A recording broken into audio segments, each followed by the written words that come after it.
You're listening to the Eddie Burke Show on Smart Radio, KBURR 700 AM. And we've got Mr. Jeremy Zidek with the Alaska Division of Homeland Security and Emergency Management joining us. Jeremy, how are you doing today? I'm doing good, McHugh. How are you? Oh, I'm doing pretty well. So I know that you've been in the State Emergency Operations Center, or Emergency Coordination Center, I apologize, for the last few days now. I know you spent some time there on the weekend. You've been there for about 12 hours every day in the work week. What is the situation like today in the flood areas? Well, we still have flooding in a lot of areas of our state. We're keeping an eye on the Yukon River up near Tanana and Stevens, and then down on the Kuskokwim around Bethel, up above Bethel there. There's flooding going on all over the state. So what communities right now are seeing the most risk? I know that there's been reports about the village of Stevens seeing some flooding. What other villages out there, and where are people from the state going to kind of help these folks out? Well, we have a River Watch team that visited Stevens today. And to go back a little bit, we have a River Watch program, and we partner with the National Weather Service. We take one of our emergency management specialists and pair it with one of their hydrologists. Then we fly over the different rivers in our state during breakup. That way the hydrologist can take a look, give their scientific opinion. If there's a problem, we can land, and our emergency manager can really directly assist the community with whatever they may need. Our emergency manager on the upper Yukon was in Stevens today and working with the community. They had some requests for things like generators, fuel, food, water. About 25 residents of Stevens stayed behind.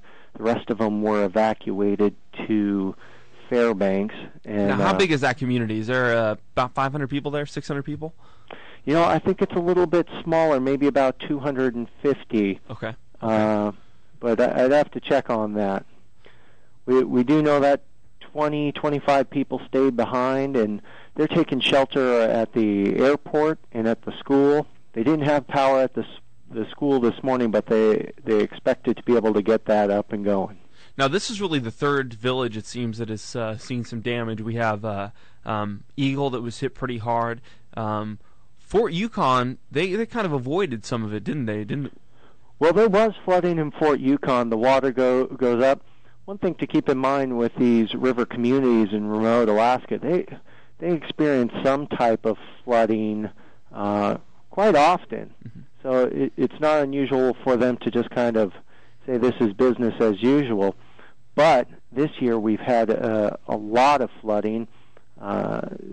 It may, on the Kuskokwim at least, it may equal the 1964 flood levels, which were the highest in recorded history. Wow. So it may be that year. This is unusual flooding. As the flood front kind of moves down the river, we'll probably see some more communities get hit. Well, Jeremy, let's take a call really quick while we've got you, and if you'll stick around, let's see if we can help some folks out here. Sure. Paul is on line one. Paul, welcome to the program. What do you have to say?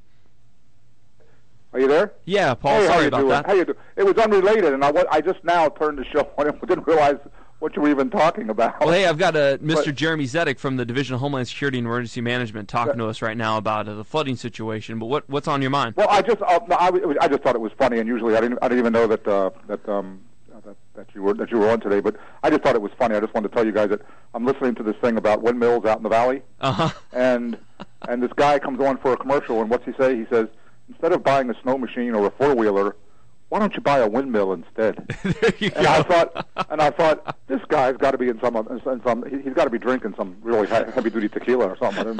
I didn't know what it was.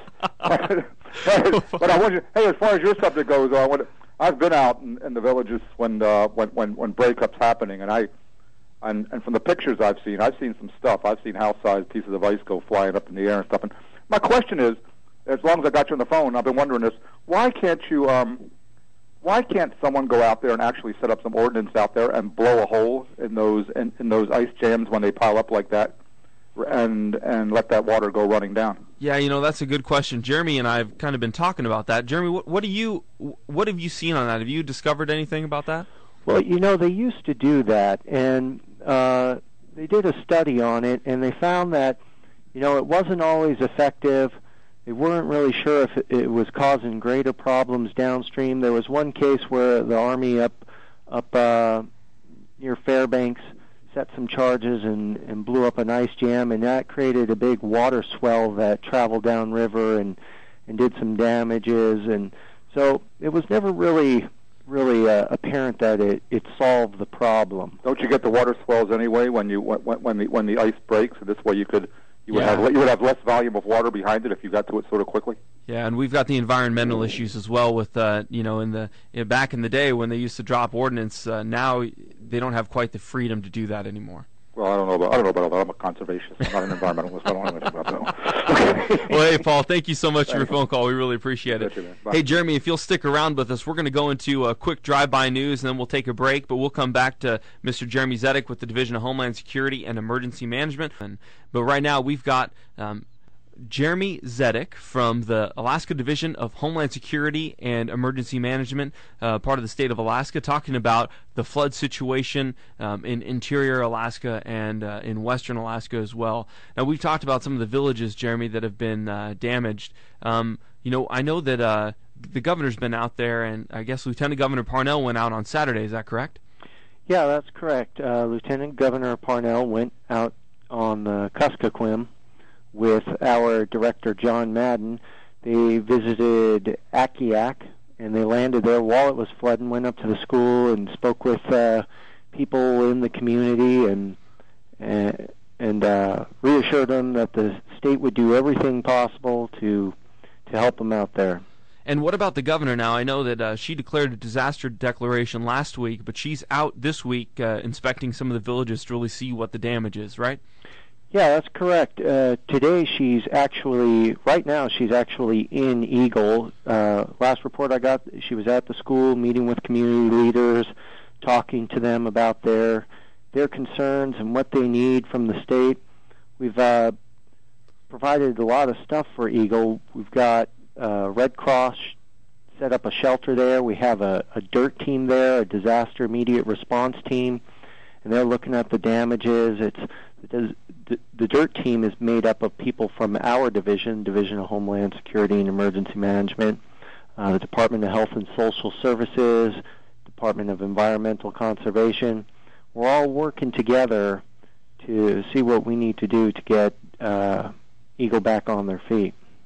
So what exactly do you do when I know that we send people out there, but what do those people look at, and how do they help communities like Eagle get put back together? Well, we'll go out there, we'll do a damage assessment, see what exactly is damaged, and then we can apply for federal assistance in some cases if the damage is severe enough. Then the state will match funds with the federal government, and we can fund projects that the actual city can do.